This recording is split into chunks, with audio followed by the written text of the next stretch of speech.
we find that when Yaakov believed that his son Yosef was killed by the wild beast, he said, I will go to the depths of Gehenna. So Rashi over there explains, because he had a tradition that if any of his children died during his lifetime, he will be held culpable and he will go to Gehenna, to the depths of spiritual hell. Why is that? The Jewish people are 12 tribes. And he was qualified and was confirmed at Har Moriah, when he took the 12 stones, they fused into one, that he was the patriarch who was meant to father the 12 tribes, which were meant to meet the objective of creation, which was ultimately coming to Sinai and becoming God's chosen people. If there were 11 children, one of them should die during his lifetime, it's not happening. As a result of that, Yaakov was held accountable. Therefore, he grieved all those years because he believed that Yosef was no longer alive. Now that he finds Yosef is alive, and it says when he saw the wagons, his spirit became alive. Vatchi ruach Yaakov aviyam. And Rashi says, what is the spirit?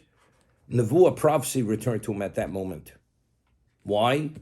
Now, what about if Yosef, Yaakov initially knew exactly what Egypt was.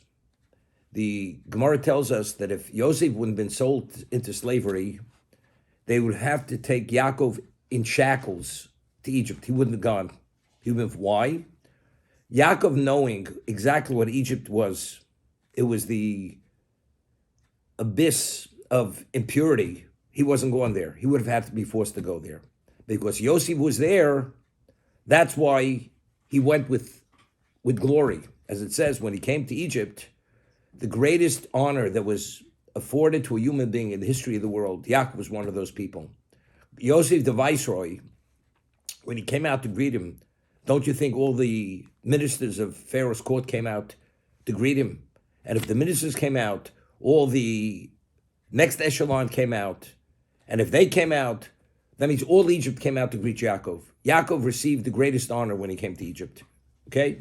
Now, Yosef himself, if he wouldn't have been able to deal with all the challenges of Egypt, Yosef wouldn't have been worthy to be a tribe. Even though physically he was alive, he was not no longer qualified to be a tribe. Yaakov had to know when the message was sent that Yosef's alive, that Yosef is still at that level where he wasn't diminished despite being exposed to this impurity of Egypt. Only once he realized that, now he was at ease, at peace, that he knows he didn't fail. So when he saw the wagon, so knowing that the dreams have come true, the question is, it's true, but who are you, Yosef? Are you the same Yosef who left me? Or you've been changed and diminished due to the culture and the environment, which humanly it seems to be impossible. Especially even if you're the viceroy, just to the contrary, you're subject to every temptation. You know, we say power corrupts. With that level of power, how's it possible that you didn't become corrupted? So when he saw the wagons, which alluded to the last thing they studied together, then he was convinced and he realized, just as himself, he wasn't diminished. In the home of Lavan, Yosef being the equivalent of himself, which he believed he was, despite all these overwhelming challenges, he was able to survive it and be the same Yosef.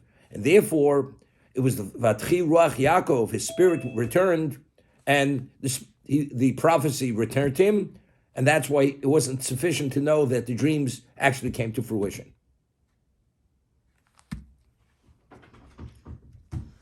Thank you.